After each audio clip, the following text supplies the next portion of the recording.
Yo, what is going on, everyone? My name is Nick, or the Notorious Fantasy, and in today's video, we're going to be going in depth into my top 5 defenses to stream for week number 13 of the 2023 fantasy football season. And then at the end of today's video, I'm going to give you some additional defenses to stream as well. But before we could get into things, I would like to ask that if you guys are new to the channel and you do end up enjoying today's video, that you hit that subscribe button down below. And while you're down there, whether you are new to the channel or not, please make sure that you do leave a like on today's video. It would help me out a ton. If you want to follow me on Twitter or X, please do so at NotriousFantasy. And if you'd like access to my weekly rankings, as well as an answer to any of the questions you guys might have, make sure you check out the Patreon link in the video description or in the pinned comment for $7.50 a month. So without further ado, let's get into my week number 13 defenses to stream for the 2023 fantasy football season. We begin with my number 1 defense to be streaming on the week in week number 13, and that is the Tampa Bay Buccaneers versus the Carolina Panthers at home in Tampa Bay. The Buccaneers defense is currently rostered in 14.9% of leagues on ESPN and 18% rostered on NFL. So if you play on CBS, Yahoo, Sleeper, any of those other fantasy football platforms, then the rostership percentage is going to be slightly different. In some cases, though, there might be a drastic difference when you compare one website to the other. Now, the Buccaneers defense has been kind of up and down all season long. We've seen some games where the Buccaneers defense really looks solid, some other games where not so much, right? They look kind of bad. They get steamrolled, like up against the Houston Texans. But ultimately, how great the Buccaneers defense is to me doesn't really matter, because the Carolina Panthers offense is inept. There was a report that Frank Reich's seat of his head coaching job is on fire, and I fully understand that. The Carolina Panthers are a complete and utter unmitigated disaster. There are some people that thought the Panthers could win this division, and they can barely even eke out a win. Okay, so while the Buccaneers defense might not be these world beaters, it does not matter, because Bryce Young and this offense are completely and utterly limp dick in Carolina. I'm not ready to shut the door, close the book on Bryce Young's career. I'm not going to sit here and tell you guys that he's a bust or something, because we're just so many games into his career, right? He's going to play a lot more games for the Carolina Panthers and maybe for another team. But at the end of the day, I'm not ready to close the door this early on him. I think he's going to be fine. But up against the Buccaneers defense, I think the Buccaneers defense is going to go hog wild. The Buccaneers week 12 go up against the Indianapolis Colts last week in Indianapolis on Sunday. They lose 20-27. The defense has 2 sacks, 1 INT, 27 points allowed. Again, not a world-beating defense, just an all-right game. The Titans defense against the Panthers. The Titans defense is terrible against the pass, and recently they went from pretty great against the run to probably below mid. So this is a Titans defense that some teams pray to play against, right? Some teams are salivating the night before. It's a wet dream. It's red panty night. You're going up against the Titans, and the Titans defense wiped the floor with the Panthers. W, 17-10, 4 sacks, 1 fumble recovery, and 10 points allowed. So I think the Buccaneers are the safest defense to pick up on the week, and the fact that they are owned in less than 20% of leagues on NFL and ESPN tells me that you need to not just walk, you need to go run to the waiver wire to pick them up. Next up, we move to the Los Angeles Rams versus the Cleveland Browns at home in LA. 4% owned for the Rams defense on ESPN, 4.1% rostered on NFL. Now, I understand that this Rams defense is not the Rams defense that won the Super Bowl against the Bengals. Not the defense that had Joe Shiesty rattled in that game. This is a watered-down version of that. There are some people that might say that the Rams are one of the worst defenses in the NFL. But again, it does not matter when you're going up against the Cleveland Browns. Now, DTR gets hurt in last week's game up against the Broncos, and we're pretty unsure right now on whether or not he is going to end up playing. So if he doesn't play, they're going to go with PJ Walker or Cool Joe Flacco. Now, PJ Walker is actually halfway decent, but that motherfucker is also a turnover machine at times. It wouldn't surprise me at all if up against the Rams defense, if Aaron Donald's getting all up in his face, if he's putting his ass in the dirt, then there's a chance that PJ Walker throws 2 picks in this game. He gets sacked, he fumbles, and again, maybe it's DTR, maybe it's Joe Flacco. Again, we are very unsure on Monday. But again, I don't think it's really going to change my opinion all that much. The worst case scenario for the Rams is going up against PJ Walker, but again, it's not like PJ Walker is fucking Tom Brady or Patrick Mahomes or something. So Rams defense week 12 against the Arizona Cardinals in Arizona. They wiped the floor. I've said that like 15 times. They absolutely butt-fucked. They bent him over a table. Kyler Murray looked like a chicken with his head cut off behind the offensive line. They eat the W. Shout out famous Jameis Winston. 37-14. 4 sacks, 14 points allowed. They absolutely whacked him on a boat, fucking Soprano style. It was hard to watch. I really thought Kyler would have at least somewhat of a decent game because, again, the Rams haven't been this prolific defense this season, and they looked really good. The Broncos defense, week 12 versus the Browns, they eat the W 29-12. The Broncos defense has quickly become a very feared unit in the NFL. So I'll give them a lot of credit. They look way better than they looked early on in the season when the Miami Dolphins absolutely spit roasted them, dropping a deuce of 70 points on their head top. 4 sacks, 3 not 3 INTs, that'd be crazy. 4 sacks, 3 fumble recoveries, 1 safety, 12 points allowed. Now, the Browns will probably stay in this game, right? Because the Browns defense is very good, and Matthew Stafford played out of his mind against the Arizona Cardinals. This is definitely a comeback down-to-earth game up against the Cleveland Browns defense, but I still think the Rams defense comes out here victorious, like the show from Nickelodeon. I really do believe that the LA Rams defense is going to look mighty fine like Sidney Sweeney this week up against the Cleveland Browns. Next up, we move to my number 3 defense to stream on the week, the Denver Broncos at the Houston Texans. If you guys have enjoyed today's video thus far, make sure you guys smash that like button like it owes you some money. And if you are new to the channel, make sure you guys hit that subscribe button down below. It would help me out a ton. So the Denver Broncos defense, shockingly, despite the fact that they've been making waves recently, despite the fact that the Denver Broncos defensive unit has been all over the opponent's offense over the last couple of weeks, right? They played really, really good against the Bills, right? They beat the Bills. They play really good against the Chiefs, right? This is a defense that, again, it is night and day. From the start of the season, early on, when people were saying, like, Sean Payton can't fix Russell Wilson, this, that, the other thing, me included, where I'm just making fun of the Denver Broncos defense, that they're about as useful as a broken condom, right? But in reality, right now, they look like one of the better defensive units in the NFL. They're currently rostered in 20.1% of leagues on ESPN, 10% on NFL. Now, going up against the Houston Texans in Houston, this is not no tiny task, right? This isn't some cupcake game like going up against DTR, right? This isn't like going up against Zach fucking Wilson or Tim Boyle or whoever the Jets decide to roll out this week, right? This isn't like going up against Desmond Ridder or something. I get it, right? CJ Stroud has proved himself to be too legit to quit, right? He's proved himself to be very good. There's a chance that, you know, maybe if the Texans beat the Jags and then maybe they beat the Broncos, like maybe Stroud wins not only just Rookie of the Year, he wins MVP, right? So, again, I'll give all the credit to CJ Stroud, but I think the Broncos defense here with the Texans offensive line, they're banged up. There's some games where they are just non-existent. You can't see them like they're John Cena.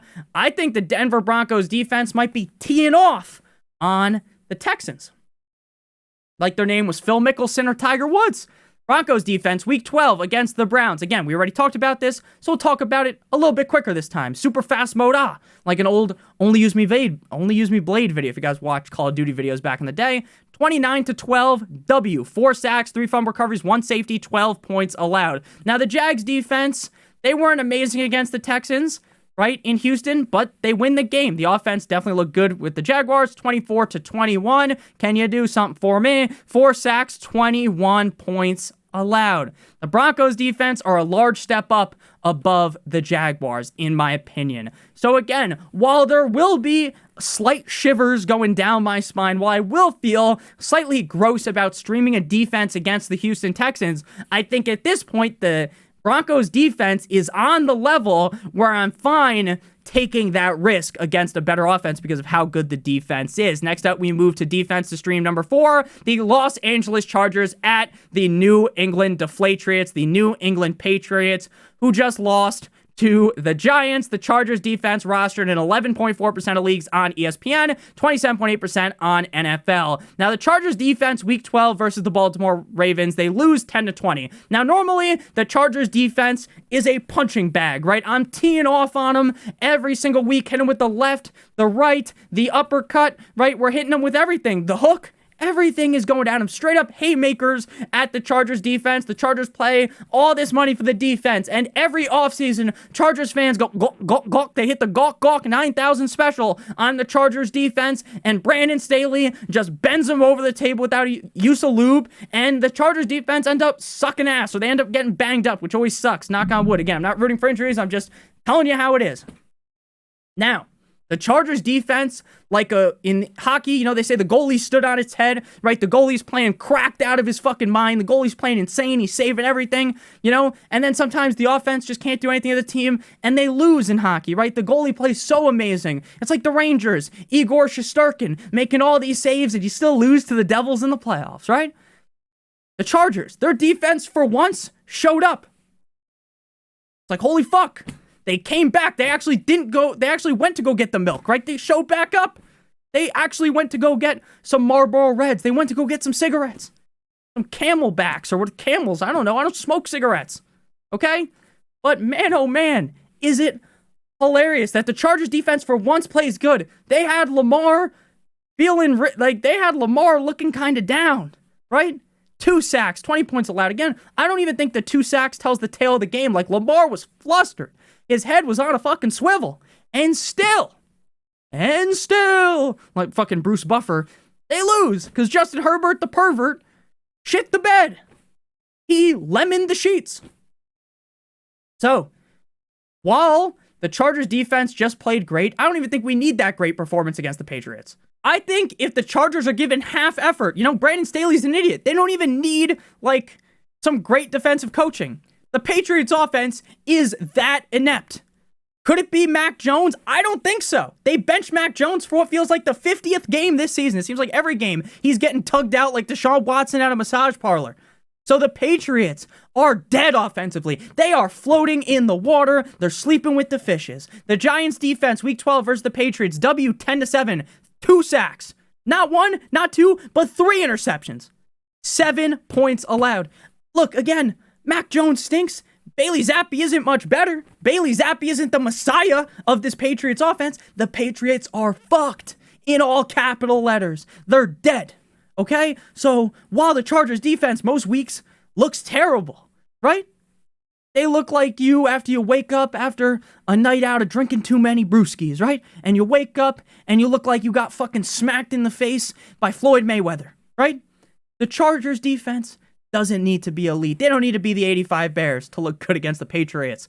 I'll tell you that much. Moving now to the final defense to stream. Defense number 5, the Atlanta Falcons at the New York Jumbo Jets. But before we talk about the Falcons defense, as well as the other additional 4 defenses to stream, I would like to give you guys a quick word for our friends and our sponsor over at Underdog Fantasy.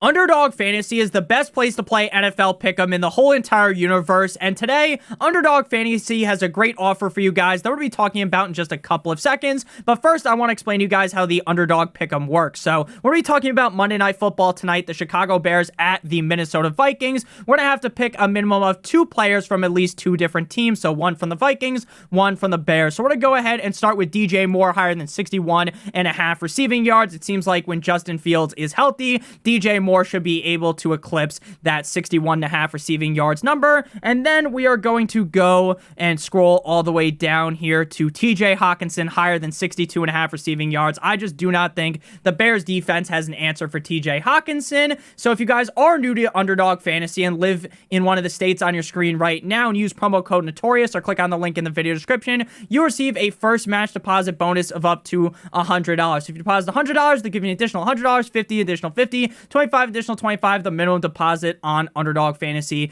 is $10. If we place however much amount of money you want to place on this, if it hits, it gets 3 times your entry fee. If you do 3 different picks, it's 6 times, 4 picks is 10 times, and 5 picks is 20 times your entry fee. Obviously, all the picks need to hit. If you have a gambling problem, please make sure that you call 1-800-GAMBLER. Back on into things here. Falcons at the New York Jumbo Jets. 16.4% rostered on ESPN, 4.5% rostered on NFL. The Falcons defense looked pretty solid against the Saints. They win 24-15. They had Derek Carr looking no bueno out there. I, for one, just want to see Jameis Winston out there instead of Derek Carr, but I know the team's not going to do that unless Derek Carr is hurt. Knock on wood, we don't root for injuries. 1 sack, 1 INT, 1 fumble recovery, 1 touchdown, 15 points allowed. Bates hit the fucking Neon Dion walk into the end zone. It was hilarious. Shout out to him.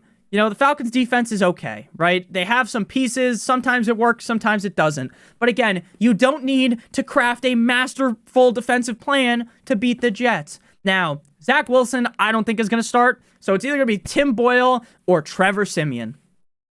We saw Tim Boyle. He is worse than Zach Wilson. At least Zach Wilson has a bit of, I wouldn't say like an X factor, but he has some of the fuck it factor, right? Where he's just going to take off and run randomly. Sure, he's going to take stupid sacks where he's sitting there patting the ball like it owes him some money, like patting the ball like it's a baby or something and it's got some hiccups or something. I'm not a father, so I don't know. You got to pat the kid, I think.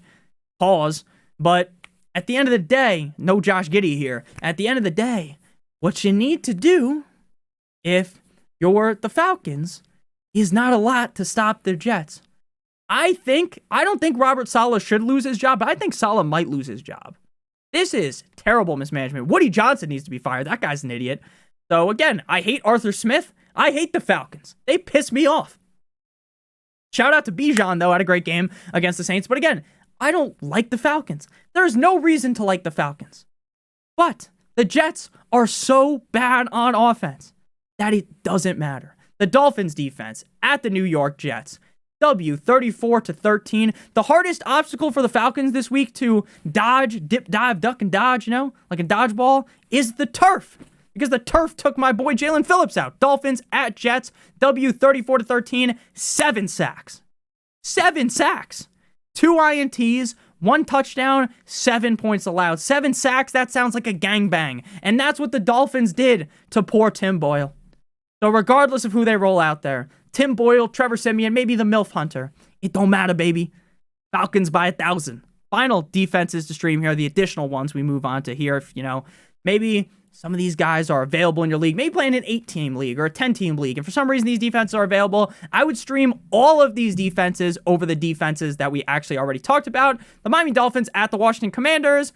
Sam Howell could be a turnover machine in some games. Sam Howell has struggled against good defenses. I know the Dolphins just lost Jalen Phillips, but this is a Dolphins defense that's going to be playing angry. They're favored by 9.5 points as of right now. I think the Dolphins roll the Commanders up like a blunt and smoke them. Sam Howell is fucked, as Conor McGregor would say. Cleveland Browns at the LA Rams. Again, I think the Rams could definitely win this game because the Browns offense is going to be so bad, but the Browns defense is bad to the bone, and I think that Stafford's going to struggle here. Number 3, we got the Pittsburgh Steelers versus the Arizona Cardinals. Kyler Murray was no bueno against the Rams. How do we feel he's going to do against the Steelers? TJ Watt is going to be all over him.